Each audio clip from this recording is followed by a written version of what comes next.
नमस्कार किसान भाइयों। गर्मियों में मूंग की खेती आपके लिए किसी ब्रह्मास्त्र से कम नहीं है। अगर इस टाइम पे आपके सरसों वाले खेत खाली होने वाले हैं, आलू वाले खेत खाली होने वाले हैं, लहसुन के खेत खाली होने वाले हैं या फिर गेहूं के खेत खाली होने वाले हैं, तो आप जल्दी से जल्दी अपने खेतों के अंदर ग्रीष्मकालीन मूंग की बुआई कर लीजिए। जी हाँ दोस्तों, ग्रीष्मकालीन मूंग एक ऐसी फसल है जो मात्र 60 से 65 दिनों के अंदर बहुत अच्छा मुनाफा किसान भाइयों को दे सकती है। और दूसरी तरफ इस फसल की एक और खूबसूरत बात होती है कि इससे हमारे जो खेत हैं ना वह टूटते हैं और ना ही उनकी उर्वरा शक्ति कम होती है, बल्कि और बढ़ती है। और यह फसल जब कटती है तो इसके बाद आप बड़ी आसानी से सही समय पर कोई भी खरीफ सीजन के अंदर फसलें लगा सकते हैं।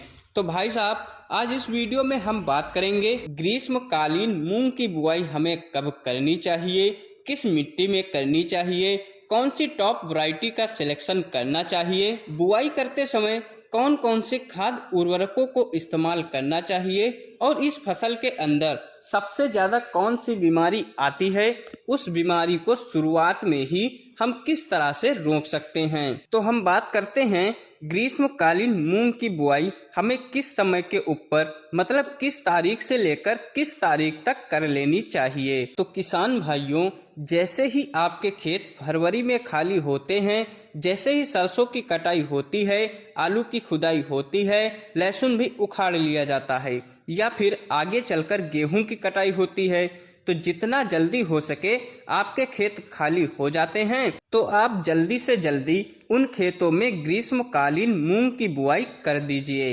लेट भी होता है तो कोई दिक्कत नहीं, वैसे भी मूंग की बुआई 10 अप्रैल तक कर सकते हैं। लेकिन अगर आप मार्च में ही ग्रीष्मकालीन मूंग की बुआई कर लेते हैं तो अच्छा है, क्योंकि यह समय बेस्ट समय माना जाता है। फिर बात आती है किस टाइप की मिट्टी के अंदर हमें मूंग की बुआई करनी चाहिए। तो भैया, भी तरह की आपके खेत के अंदर मिट्टी हो, चाहे वो चिकनी काली मिट्टी हो या फिर दोमट मिट्टी हो, चाहे रेतीली मिट्टी हो, जैसी भी आपकी मिट्टी हो, उन सभी मिट्टियों के अंदर ग्रीष्मकालीन मूंग की बुआई कर सकते हैं। बस बुआई करने से पहले आपको यह जरूर ध्यान रखना है कि भैया खेत के अंदर अच्छी उर्वरा शक्ति होनी चाहिए। किसी भी फसल की सक्सेस से पीछे सबसे बड़ा योगदान होता है खेत की उर्वरा शक्ति। आपके खेत के अंदर कितना भी कार्बोनिक मैनर है या फिर आप खेत के अंदर उस फसल की बुआई करने जा रहे हो तो उस टाइम पर आप किस तरह से बेसल डोज डाल रहे हो, मतलब फास्फोरस, नाइट्रोजन, पोटेशियम, सल्फर, यह सब पोषक तत्व हैं। अगर आप टाइम पर बेसल डोज दे देते हैं तो आपकी फसल अच्छा उत्पादन तो देगी ही, साथ में बीमारी से लड़ने की उनके अंदर अच्छी क्षमता हो जाएगी।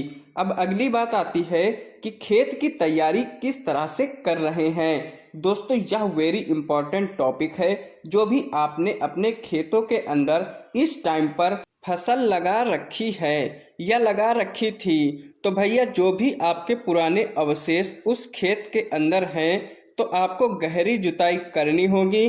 गहरी जुताई के साथ साथ आपको इनके अंदर रोटावेटर भी चलाना होगा, ताकि जितने भी फसल के अंदर अवशेष हैं वह मिट्टी के अंदर अच्छे से नीचे दब जाएं, मिट्टी के अंदर आगे चलकर वो डिकम्पोज हो जाएं।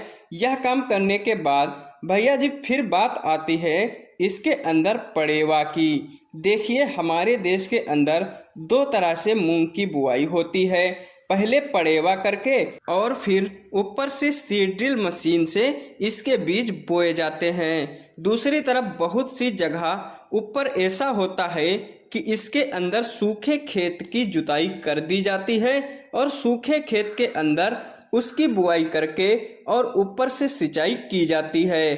तो आप दोनों तरह से इसकी बुआई कर सकते हो। बाकी किसान भाइयों, जहाँ तक मेरा मानना है, अगर आपके पास पानी की पर्याप्त मात्रा में व्यवस्था है तो आप पहले अपने खेत को अच्छे से पड़ेवा कर दीजिए। पड़ेवा करने के बाद फिर उसके अंदर आपको पेंडामेथालिन जो कि हर्बिसाइड है, जिससे कि आगे चलकर खरपतवार ना जाम पाए। तो वो आपको 700 ml पर एकड़ के हिसाब से पड़ेवा करने के बाद गीली मिट्टी हो उस टाइम पर आपको उसका स्प्रे कर देना है।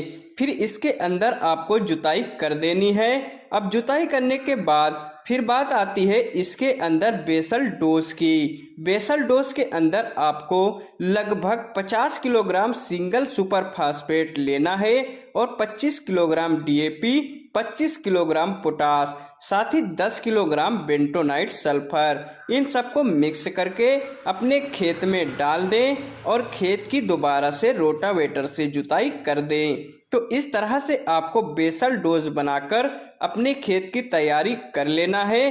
तैयारी करने के बाद फिर बात आती है वीडियो के सबसे खास टॉपिक की, टॉप क्वालिटी मूंग वैरायटी की। ये सबसे इम्पोर्टेंट है। देखिए भैया, मूंग की फसल में लगने वाली सबसे खतरनाक बीमारी येलो मोजेक वायरस।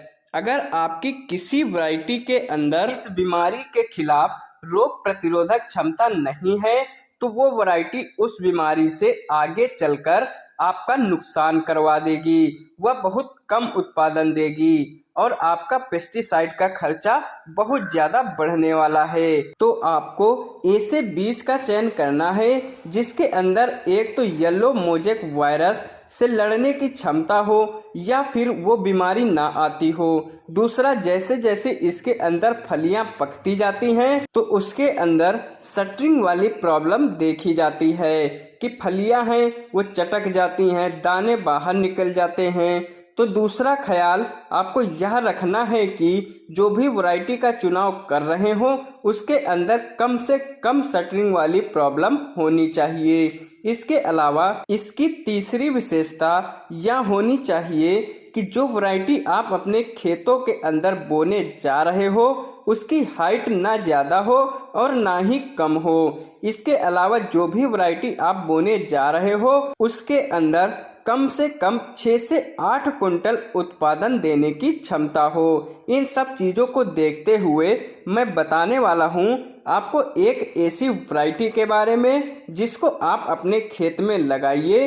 इस वैरायटी का नाम है IFSA बंसी गोल्ड। इस वैरायटी का उत्पादन दूसरी वैरायटी की तुलना में सबसे ज़्यादा निकलता है।